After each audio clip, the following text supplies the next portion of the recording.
vamos a ver por qué. Existen algunos buenos libros sobre la vida de Milena, pero son libros novelados. Por un lado está uno que se llama Milena de Margarete Buber Neumann, una escritora que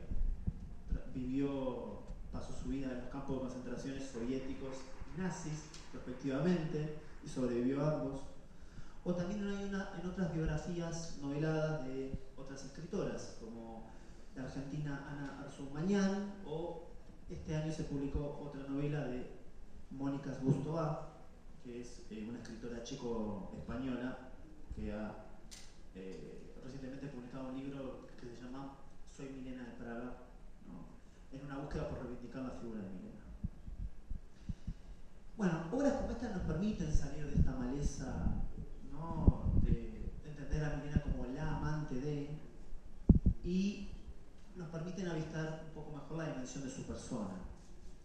Porque Milena Jesenská fue una de las intelectuales chicas fundamentales, ¿sí? Fundamentales sobre todo en el periodo de entreguerras. Fue una columnista lúcida, una divulgadora de nuevas corrientes del pensamiento, una defensora del cosmopolitismo y del nacionalismo checo en igual medida, y una integrante de la resistencia checoslovaca contra el nazismo.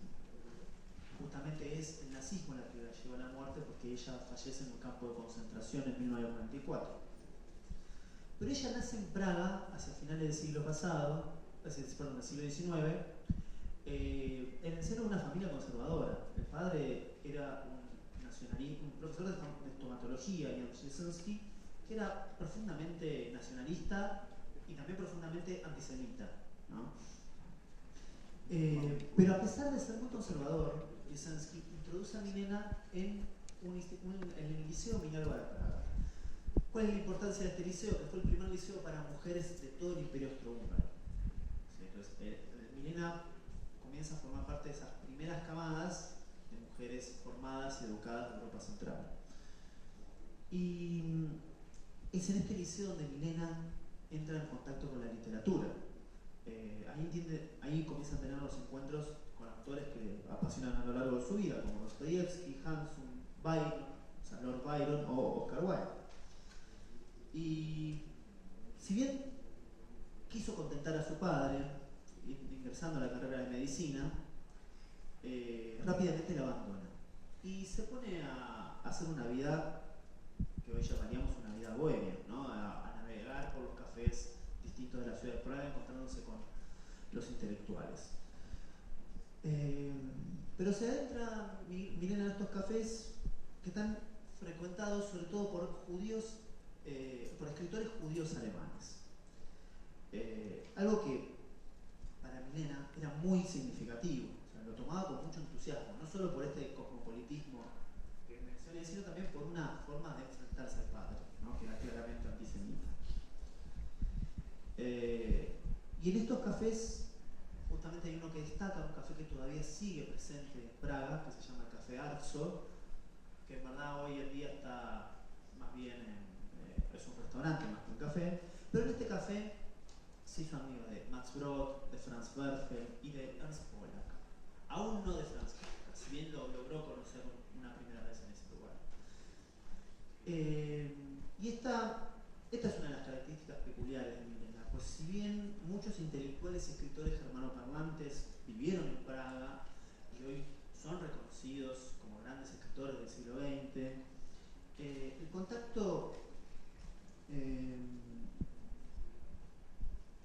contacto con la intelectualidad de los chicos era lineal.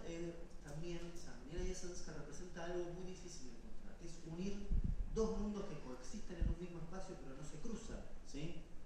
El mundo entre lo checo, o sea, el mundo checo y alemán no estaban cruzados de alguna manera, sino que convivían en un mismo espacio pero con cierta tensión, como justamente tensión que se va desplegando a lo largo del siglo XX. Bueno, con Max Brod y Werfel entoma una amistad Milena, pero con Pollack, ¿sí? Pollack se vuelve su primer amor.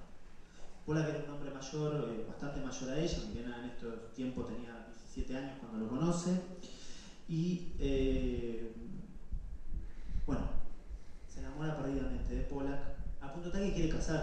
padre estaba negado a eso, porque justamente estábamos hablando de un judío alemán. Incluso el padre le intentó internar en un psiquiátrico, por lo que algunos textos explican como demencia moral, ¿no? Algo que no terminó prosperando, pero así lo indican los registros. Pero ya cuando Milena es mayor de edad, obviamente se independiza, contrae el matrimonio con Pollack y se van a vivir a Viena por cuestiones puramente materiales. Pollack, a pesar de ser un escritor y que tenía cierto renombre, bueno, su oficio era el de banquero y es trasladado a la sucursal austríaca de su banco. Pero acá estamos hablando de algo que es de un punto que obviamente estoy obviando, que es 1918 ocurre esto, ¿sí? Fin de la Primera Guerra Mundial, disolución, ¿no?, del Imperio Austrohúngaro, nacimiento de muchas repúblicas, entre ellas la Primera República Checoslovaca.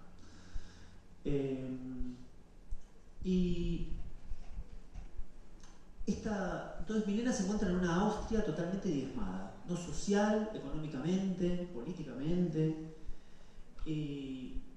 algo que a Pollack en sí mismo no le impide insertarse, pero a Milena sí, le cuesta muchísimo insertarse dentro de esa sociedad y se sentía cada vez más aislada. Pero bueno, en este periodo de inadaptación y decadencia, acá comienza a aflorar algo que es propio de Milena, que es la faceta menos conocida y para mí la más interesante, que es su faceta periodística.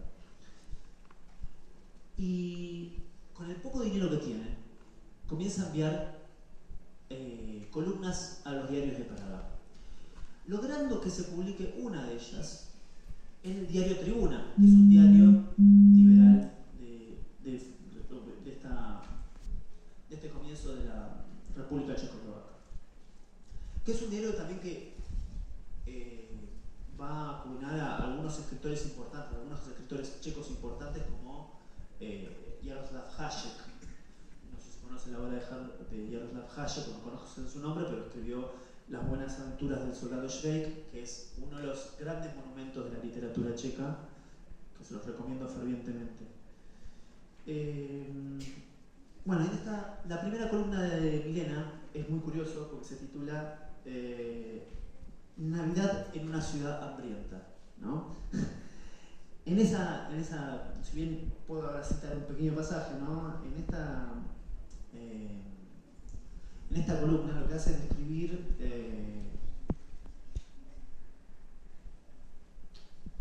da un testimonio desolador sobre las ruinas, ¿no? Las ruinas de un imperio que sus habitantes no quieren ver, ¿no?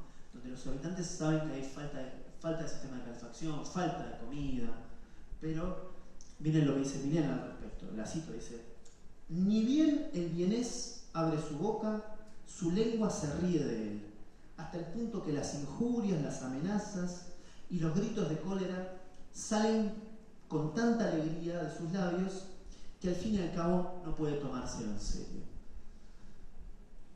Bueno, pero a partir de esta columna, Milena se vuelve una escritora frecuente de Tribuna y vuelve a remarcar esta cuestión importante en el rol del periodismo, porque pensemos que no estamos ahora insertos en un ambiente de redes sociales y de la difusión de la información de un modo, sino que el rol que tenían los diarios y las revistas, y sobre todo en Praga, era muy fuerte, ¿no? Era muy fuerte a la hora de formar opinión, formar intelectualidad.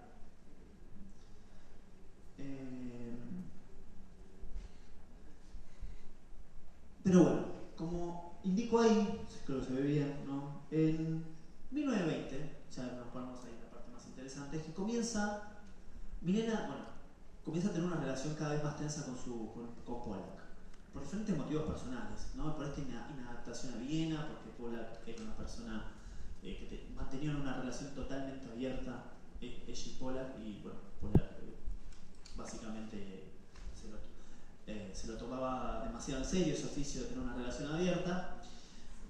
Esto Milena lo menciona en algunas cartas a Max Brod. Pero bueno, en este año que contacta a Kafka. ¿Y por qué lo contacta? Porque ella quiere traducirlo. Quiere traducir alguna de sus obras. Comienza a prestarle interés a él a partir de sus obras. En particular, justamente el 22 de abril de 1920 se publica la traducción al checo de El Fogonero, ¿no? Del texto del que estuvimos haciendo una referencia a la mañana, que es lo que iba a formar parte, o lo que termina siendo parte del primer capítulo de América. Obvio. Es desaparecido. Y se publica en un semanario checo que se llama Kmen. Y esto también es un hito importante porque es la primera traducción de cualquier obra de Kafka a cualquier idioma, ¿no? Pero bueno, a partir de ahí comienza una correspondencia que no es tan, no es al principio grata, porque de hecho Kafka suena, si bien no es tan directo, suena bastante crítico respecto a la traducción que hizo Milena, ¿sabes? Sobre su texto. Pero después estas cartas van tomando quizás el tono que ustedes ya, o la mayoría ya conocen, ¿no? O yo escuchar este tono que pasa, obviamente, del respeto mutuo, la admiración mutua, bueno, al cariño, al amor intenso, al pensamiento intenso entre uno y otro.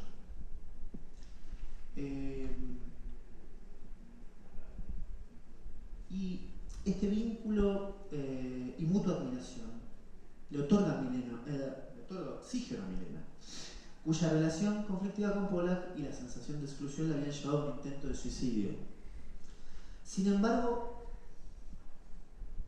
después, en 1921, las cartas se vuelven cada vez menos frecuentes hasta interrumpirse, y se cree que es por pedido de Kafka, quien veía en la vitalidad de Milena algo a lo que no le podía seguir el paso. No sé si conocen un fragmento que lo dejo acá. No, todavía no, ahora el paso se fragmentó. Pero hay una carta de Kafka a Max Brod donde la describe a Milena y dice sobre ella: es un fuego vivo como jamás he visto, pero a la vez es extremadamente tierna, valiente, inteligente, y se arroja a todo como en un sacrificio. O si quieres, todo lo ha adquirido a través del sacrificio. Esta es una de las formas en las cuales, una de las pocas formas en las cuales tenemos ahora testimonio de que Kafka habla de Milena hacia otra persona, ¿no? Pero en este caso, Max Brod, que funciona Max Brod como un eje, ¿no? Entre ambos también, porque ahora voy a pasar a un texto de Milena dirigido a Max Brod. Y bueno, a pesar de encontrarse solamente 2 veces, ¿no? O sea, se interrumpe, ¿no? su correspondencia. Y luego pero en ese periodo se encuentran 2 veces, ¿no? Presencialmente. En primer lugar, una vez en una clínica de Merano, donde Kafka se recuperaba de su enfermedad pulmonar, y después en la frontera de Austria y Chequia. Pero a pesar, ¿qué quiero destacar con esto? Que a pesar de encontrarse 2 veces, la lucidez de Milena para describir a Kafka es notable. O me parece notable, ¿no? Porque esto lo podemos observar en la carta que le dirige a Max Brod, que esta es una cita que tengo ahí. ¿Se puede visualizar bien ayer? ¿Sí? Sí, sobre todo con intención. ¿No? Más o menos. Bueno, ahora la leo. Y me dice que no. Claro. Miren lo que le dice Milena a Max Brod. Dice: me preguntaste a qué se debe que Kafka le tema al amor. A mí me parece que las cosas son diferentes. Para él, la vida resulta algo totalmente distinto de lo que es para el resto. El dinero, la bolsa, el mercado cambiario, una máquina de escribir, son algo absolutamente místico. El mundo entero para él es un completo enigma. Franz, bueno, ahí tendría que decir Franz no tiene la capacidad de vivir. Es cierto que en apariencia todos podemos vivir, porque nos refugiamos en la mentira, en la ceguera, el entusiasmo y el optimismo, en una convicción, o en el pesimismo, o en cualquier otra cosa. Pero él no tiene esa capa protectora. Es absolutamente incapaz de mentir como de emborracharse. No posee el más mínimo refugio o abrigo. Está expuesto a todo aquello de lo cual nos protegemos. Este fragmento me parece interesante para volver sobre algunos temas que estuvimos viendo a la mañana, ¿no? Esta insistencia de Kafka por la búsqueda de la verdad y esta visión, ¿no?, que hay en su obra sobre los sistemas de ocultación y de escondite que hay, ¿no? Los aspectos aspectos que trabaja en su obra, como por ejemplo la burocratización de la vida. Bueno, de todas formas, insisto, la admiración, el amor, continúa hasta los últimos días de Kafka, a pesar de que no se contactan nunca más después de 1921. De hecho, el 6 de junio de 1924, o sea, 3 días después de la muerte de Kafka, Milena escribe una necrológica muy sentida. Y lo describe de este modo en esa necrológica. No sé si lo dejé acá. No, estoy bien. Lo describe de este modo. Dice, fue Kafka, ¿no? Fue demasiado sabio para saber vivir, demasiado débil para luchar, pero su debilidad era aquella de las personas generosas y bellas que, sin ser capaces de luchar contra la angustia, los malentendidos, la falta de amor o la falsedad de espíritu, son conscientes de su importancia, de su impotencia, y se someten, avergonzando al vencedor. Fin de cita. Bueno, posteriormente, sobre todo posteriormente después de la muerte de Kafka, Milena efectivamente después toma fuerzas para separarse de Pollack. Comienza, vuelvo un poco para acá para ir ya metiéndonos mejor en su obra, pero voy a señalar algunos otros aspectos importantes. Así como después se separa de Pollack, también va incursionando en otros aspectos, ¿no?, de la vida intelectual. Por ejemplo, comienza a entrar en contacto con el socialismo y se vuelve miembro del Partido Comunista Checoslovaco. Algo de lo cual después va a renunciar en 1936 ante los procesos de Moscú. Pero también en este periodo vuelve a Praga y comienza a tomar parte de columnistas en un diario muy importante, que es el diario muy importante de esa época, que es Narodny Listy, o sea, los papeles nacionales, para decirlo rápidamente, donde antes en tribuna escribía columnas sobre moda, sobre la vida en Viena, como verán, a veces con un tono bastante dramático, pero con temas de interés general, particularmente temas de interés ligados a las mujeres. Pero acá en Narodny Listy comienza a escribir columnas de mayor, de interés general más amplio, no solo de moda. Y su trabajo resulta muy exitoso entre las mujeres cultas y poseedoras del espíritu emancipatorio que estaba impregnando la sociedad checa en ese momento. Y con el impulso tomado con Kafka, justamente, desarrolla también en paralelo diferentes trabajos de traducción. Por ejemplo, se pone a traducir a Guillaume Apollinaire, a Claudel, a Chesterton, a Stevenson, a Maxim Gorky, ¿sí?, a Rosa Luxemburgo también, entre otros. Y después, asimismo, también va a volver a entrar en conexión con los círculos intelectuales. De hecho, se va a casar con Jaromir Kreizar, que era un arquitecto y escritor que venía de Bauhaus, y después, junto con otros, funda un movimiento en Checoslovaquia que se llama Devětsil, ¿no?, que es un grupo de izquierda que promueve algo así como la renovación radical de la vida intelectual y la síntesis de las vanguardias francesas y soviéticas. Pero también acá en estos años justamente comienzan los aspectos más importantes en torno a la obra de Milena. ¿Por qué? En primer lugar, publica su primer libro. Su primer libro quizás no es tan importante en el sentido intelectual, que se llama Las recetas de Milena. Las recetas de Milena, que eran recetas que le mandaban a sus escritoras. Pero ¿cuál es el problema con esto? El problema con esto era que, ¿cuál es lo propio interesante de esto? Que si bien intelectualmente no es relevante, ese conjunto de recetas muestra que había un lazo importante entre Milena y su público, ¿sí?, un punto tal que lograba compilar una cantidad enorme de recetas. Pero bueno, voy más al punto que quiero destacar, que es donde ya publica dos recopilaciones de sus columnas. Primera es la primera recopilación es el texto que pronto va a salir a la luz, que se llama El camino a la simplicidad, y la otra es El monje hacia el hábito, ¿no? Y estas dos últimas obras se caracterizan por el tono mordaz e irónico que Milena a través de distintos temas en distintos temas que además en apariencia son banales, va a desarrollar.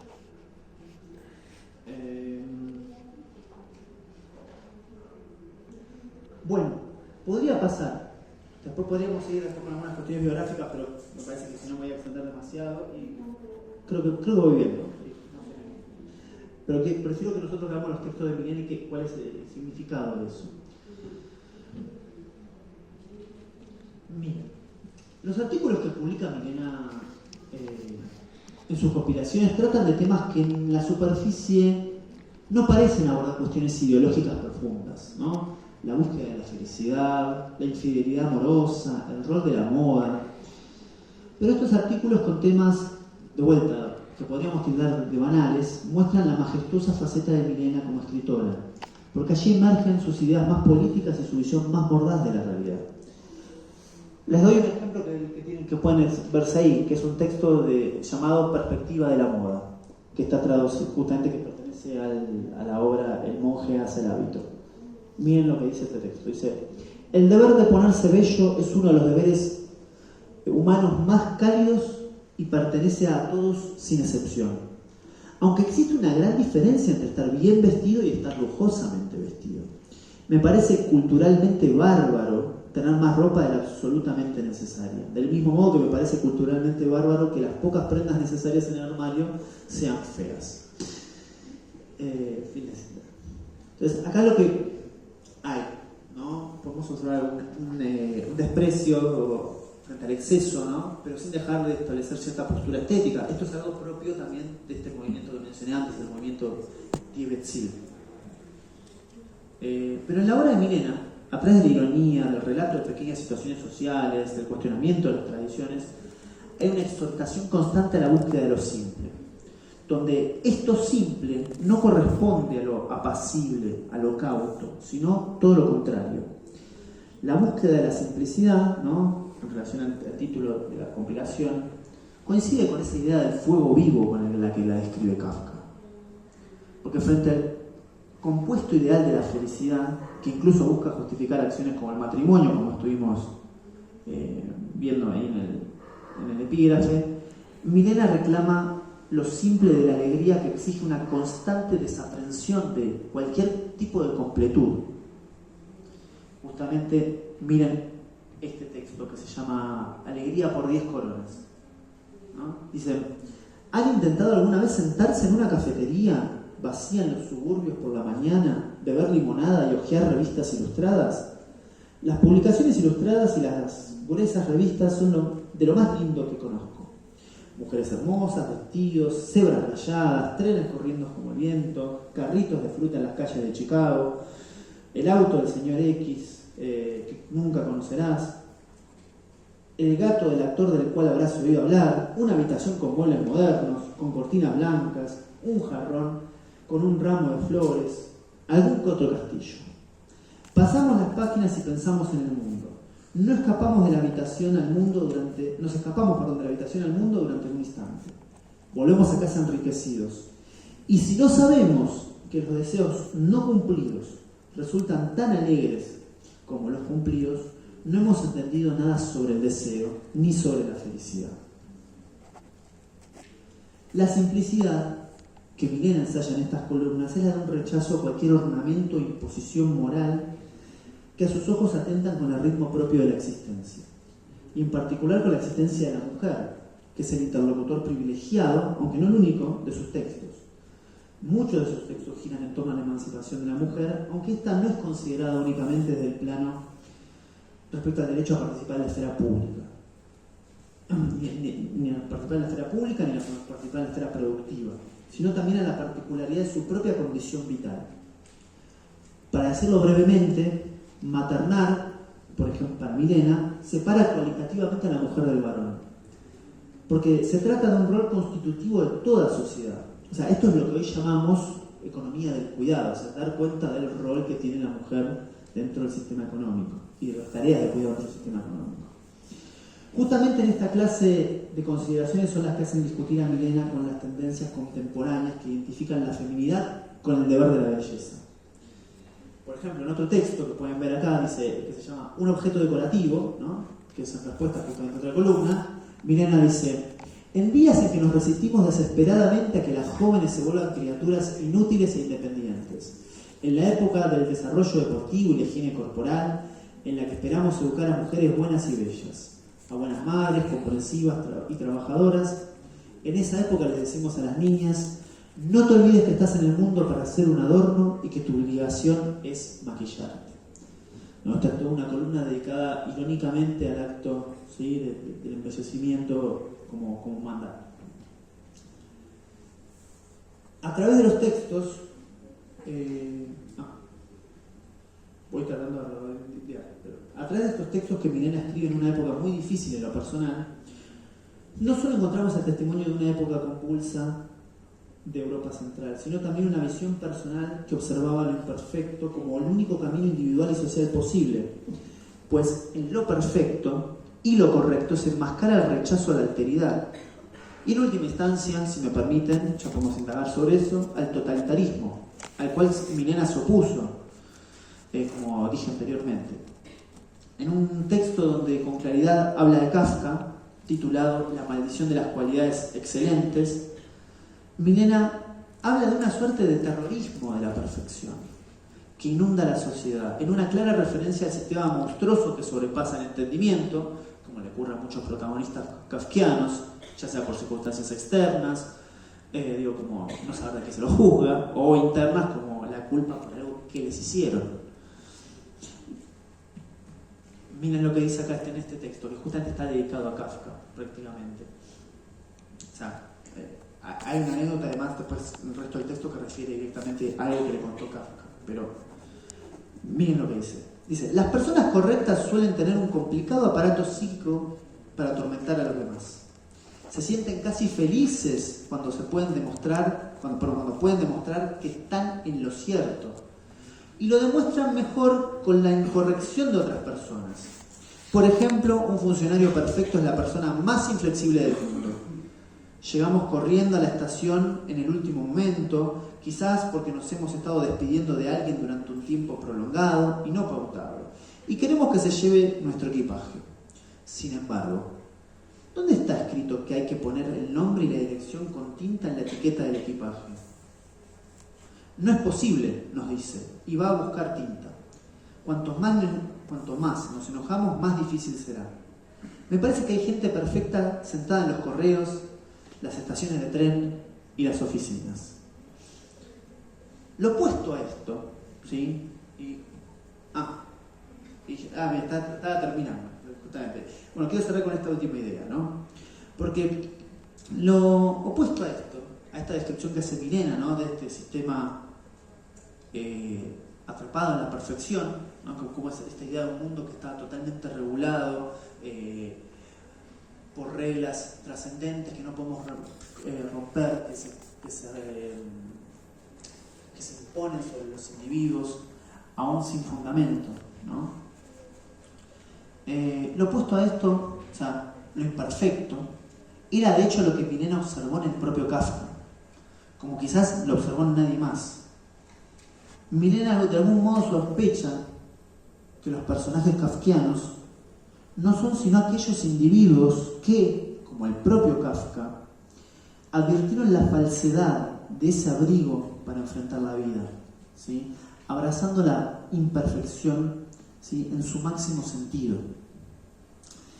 Por eso quiero, para cerrar justamente esta idea, ¿no?, quiero que observemos o lo que quiero dejar en claro acá es que las ideas que desarrolla Milena a lo largo de estos textos, sobre todo estos textos periodísticos que tratan de hablar sobre su tiempo, a través, insisto, de temas quizás superficiales, pero justamente temas que interpelaban al público, nos muestran justamente de otro modo esas mismas observaciones, ¿no?, que hace Kafka en sus obras sobre la brutalidad, ¿no?, de los sistemas. Y vuelvo a destacar, porque quiero destacar esto de vuelta y con esto cierro, vuelvo a destacar esto que dice la carta de Max Brod. Vieron que dice acá: él no tiene esa capa protectora. escuchaste, es absolutamente incapaz de mentir, como emborracharse, no posee el más mínimo refugio o abrigo, ¿no?, para enfrentar la vida. Y está expuesto a todo aquello de lo cual nos protegemos. Eso, esa exposición hacia la realidad, es propiamente hablando la simplicidad que Milena está abogando o buscando en estas columnas. Entonces acá hay para finalizar, una completa sintonía entre una forma de interpretar la obra de Kafka o de interpretar los mundos kafkianos, ¿no?, con lo que observa Milena en su tiempo. Bueno, sí, creo que me pasé de tiempo, ¿no? Pero bueno, gracias por su